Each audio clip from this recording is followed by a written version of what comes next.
Hi, welcome. Enjoy the content, subscribe, and turn on notifications. Michael Turner had always been seen as a strong, dedicated man, someone who rarely let life's turbulence get to him. For nearly 4 decades, he woke up early, dressed with the same discipline every day, and poured his best energy into the company that had become almost like a second home. He was about to reap the rewards of all that loyalty. The long dream of retirement was just a few months away. The future seemed clear, almost predictable. But in a single moment, that entire sense of stability was swallowed by a cruel doubt.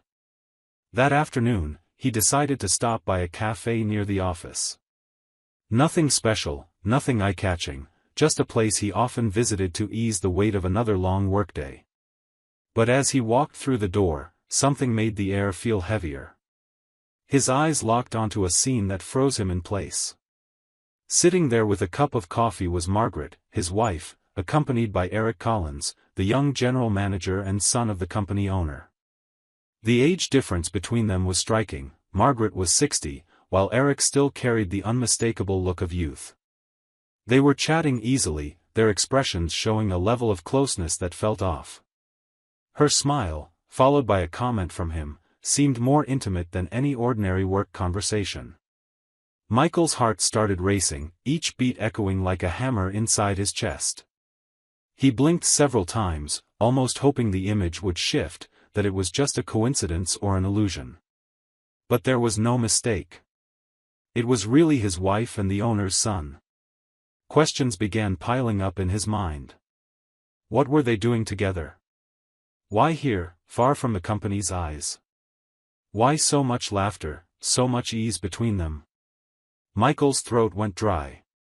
His first instinct was to stand up, demand answers right then, slam his hand on the table and force the truth out of them. But reality hit him like a sudden break. His retirement was about to be confirmed. 38 years of work couldn't be thrown away over an impulsive move. Eric wasn't just his boss, he was the heir to the entire company. Any rash action could cost him his job, his reputation, even the dignity he'd worked so hard to build. The dilemma was crushing: swallow what he saw, or risk everything. He stayed put, pretending nothing was wrong, trying to steady his breathing. His mind was at war. On one side, anger eating at him at the thought of his wife with another man; on the other, fear of losing everything he'd built. Every gesture between Margaret and Eric in that café deepened the pain. When she slightly tilted her head toward him, as if hanging on his every word, Michael felt a piece of his trust shatter into 1,000 pieces. He couldn't remember ever doubting her. Margaret had always been a loyal partner, there for both victories and defeats. What had changed? Why, at this point in life, would something threaten a marriage built with so much effort? Memories of trips, family lunches, and birthdays mixed with the café scene, creating a cruel contrast between the woman he thought he knew and the one sitting with Eric. Michael stayed just long enough to confirm what he saw. He couldn't bring himself to walk over to their table. Something inside warned him it wasn't the right moment. It was as if his own life experience was holding him back. So he quietly left, carrying a storm inside. Every detail he witnessed replayed in his mind like a looping film: Margaret's laugh, Eric's youthful gaze, their closeness. As he walked home, the feeling of betrayal blended with helplessness. For the first time in years, Michael felt like he wasn't in control of his own life. Everything seemed to be slowly and painfully falling apart, and he didn't even know how to react. That simple café, which had always just been a brief pause in his day, had now become the stage for a scene threatening to destroy decades of trust, love, and security. Michael arrived home with a heavy heart, haunted by the image replaying in his mind like torture. He tried to keep it together, waited for dinner to start, but the words slipped out anyway. He looked at Margaret and said he'd stopped by the café. Her reaction was instant, a barely noticeable flinch, but enough for him to catch it. He described what he'd seen: her sitting across from a cup, laughing, leaning toward Eric Collins. Each detail he shared felt like a knife in his own skin, but he needed to hear her side. Margaret, with a serious expression, repeated that it didn't make sense, that she'd never meet with her boss, that maybe he'd gotten it wrong. Her tone wasn't nervous, it was firm, as if she truly believed what she was saying. She said it more than once, "It wasn't me." The silence that followed was suffocating. Michael studied every move she made, every glance, searching for any sign of deception. She, in turn, looked him straight in the eye, not flinching, as if she felt wronged by the accusation. He remembered their entire history, years of closeness, shared struggles, mutual support. Why now, after all this time, would something like this happen?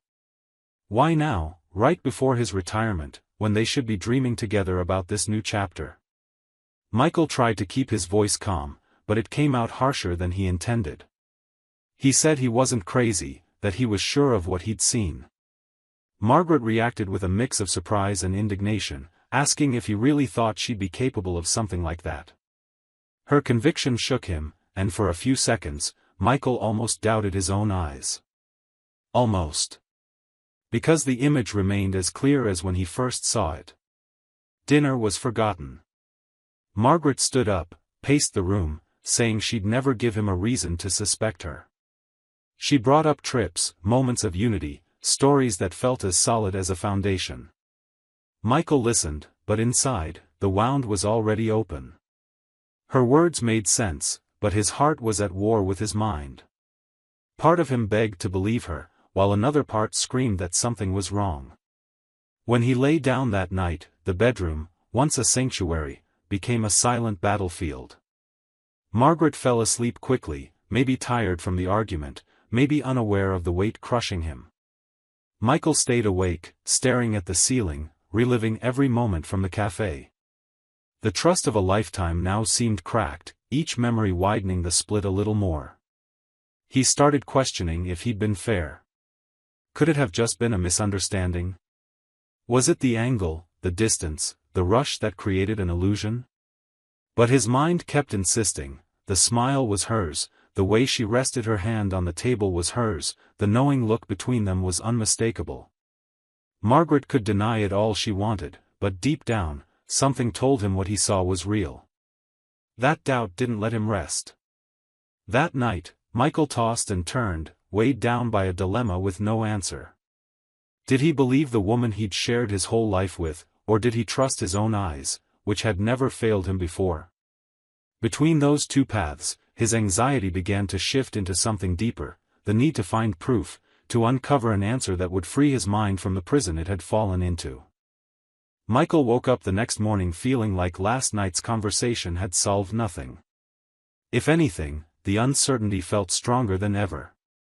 He watched Margaret make breakfast with her usual calm, chatting about everyday things, and it ate at him even more. How could someone act so normally after such a serious accusation? It was as if her conscience was clear, but the image from the café told a different story. That contrast is what lit a fire inside him, the need to find answers on his own. He started quietly, observing his wife's habits, noticing every detail of her routine.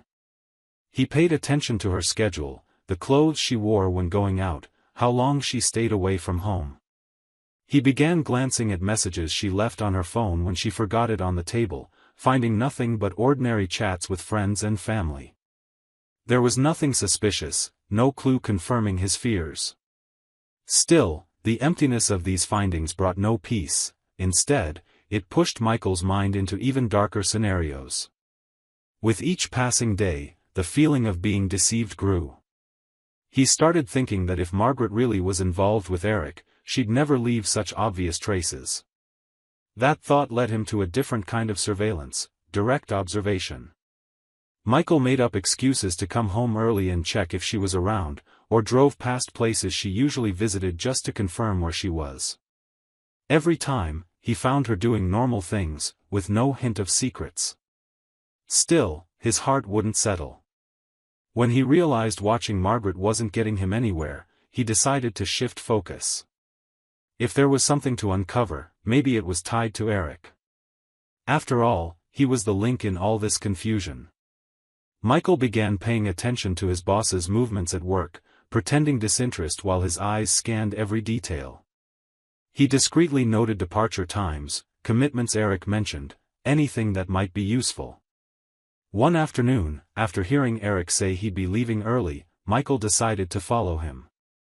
He kept a safe distance, careful not to be seen. The adrenaline of spying kept him on high alert. Every turn Eric's car made felt like a test of Michael's nerves. He was certain that sooner or later, he'd find something that justified the cafe scene. To his surprise, Eric's routine was simple: restaurants, gyms, quick meetups with coworkers. Nothing suggesting a connection with Margaret, nothing close to what Michael imagined. Still, Michael persisted. He followed Eric multiple times, on different days, and each time the result was the same: normalcy. It was as if Eric had nothing to hide. This lack of answers started to unsettle him. Michael didn't know if he should feel relieved or even more trapped. Part of him wanted to believe it was all a mistake, but another part argued that the absence of proof was proof in itself, as if both of them were hiding something perfectly. Nights grew longer, days heavier. He caught himself staring at his wife, searching for invisible signs to confirm his suspicions. On the other side, he watched Eric at work, analyzing every gesture, every glance. Michael's life was beginning to revolve around a silent investigation only he knew about. And the more he searched, the less he found. This void tormented him even more than if he'd seen something concrete. Inside him, the conviction grew that he couldn't stop. If he hadn't found anything yet, it was only because he wasn't looking the right way. With that thought, Michael began preparing to go further, ready to cross lines he'd never imagined crossing, all in pursuit of a truth that seemed to slip away with every attempt. When Eric asked Michael to come in on a Saturday morning, something inside him snapped like an alarm. It was strange. In all his years at the company, he'd rarely been asked to come in on a weekend, especially for non-urgent tasks. Michael agreed right away, but in his mind, the situation felt like a carefully laid trap. He saw this invitation as the perfect opportunity for Eric to meet Margaret without raising suspicion. It was as if all the pieces he'd been assembling finally clicked into place. The night before was torture. Michael barely slept. He kept imagining Margaret at home, free, while he'd be stuck at the office for hours. The idea that she might use this exact window to be with Eric grew in his mind like a spreading fire. When Saturday arrived, he put on his work clothes, but he carried more than tools or papers. He carried the weight of suspicion and the desperate hope that something would finally be revealed. At the office, he tried to focus on the task at hand. He went through the motions, but his mind was elsewhere. Time dragged on, each minute feeling like part of a setup. The silence of the empty building didn't help, it only amplified his own paranoia. He pictured conversations, scenes, secret meetings happening at that very moment. The tension built until it became unbearable. Suddenly, Michael dropped everything. He couldn't stand another second in that office while his personal life hung in the balance. He grabbed his keys, left without explanation, and drove straight home. On the way, his heart pounded, racing as if anticipating an unavoidable confrontation. He braced himself to catch Margaret in a scene that would finally end all doubt. With every turn, his mind painted more vivid images of what he might find. When he parked, his breathing was heavy, charged with the anxiety of someone about to uncover the most painful secret of his life. He threw open the door, ready to demand answers, ready to face a truth that could shatter the foundation of their entire marriage. But what he found was absolute silence. No voices, no movement. Just an emptiness that seemed to mock his expectations. He stepped inside, still confused, trying to make sense of why the house was so quiet. Then, in an instant, the lights flashed on and a wave of voices surrounded him. Surprise. The shock was so great that Michael froze. The room was packed with coworkers, friends, and family. Margaret stood there, glowing, next to Eric and his father, the company owner. Balloons, a decorated table, everyone clapping. It was a party in his honor. For a moment, Michael felt the ground vanish beneath him. The entire mental structure of betrayal and conspiracy collapsed in seconds.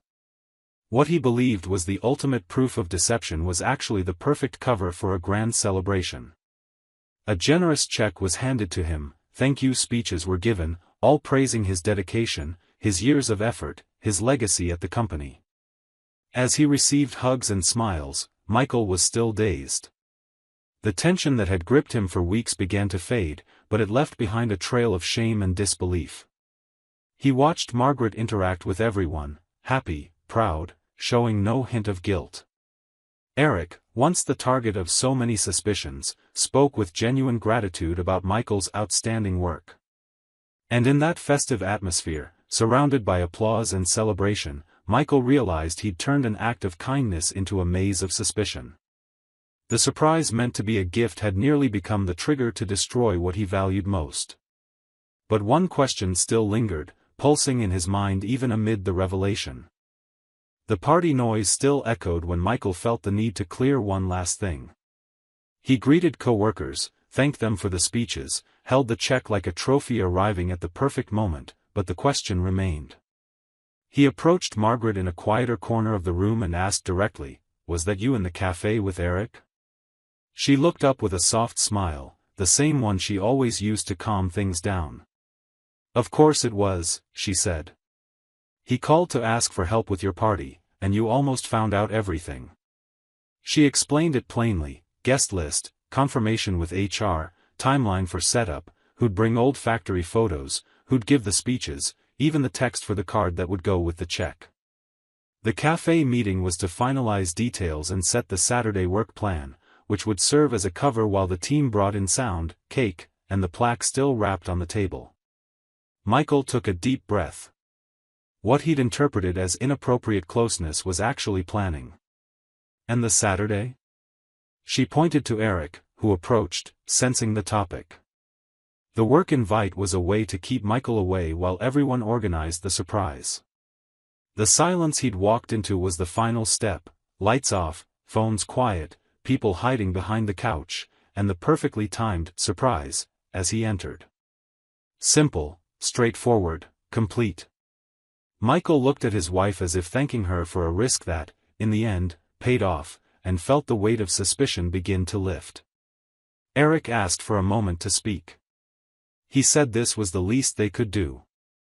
He talked about Michael's impact on the company, how the toughest reports only moved forward after passing his desk, how the team's mood shifted when Michael said, "Leave it to me." Then he shared a small story that caught Michael off guard. In Eric's first month as a trainee, long before becoming manager, he'd spilled coffee on technical drawings for an urgent project.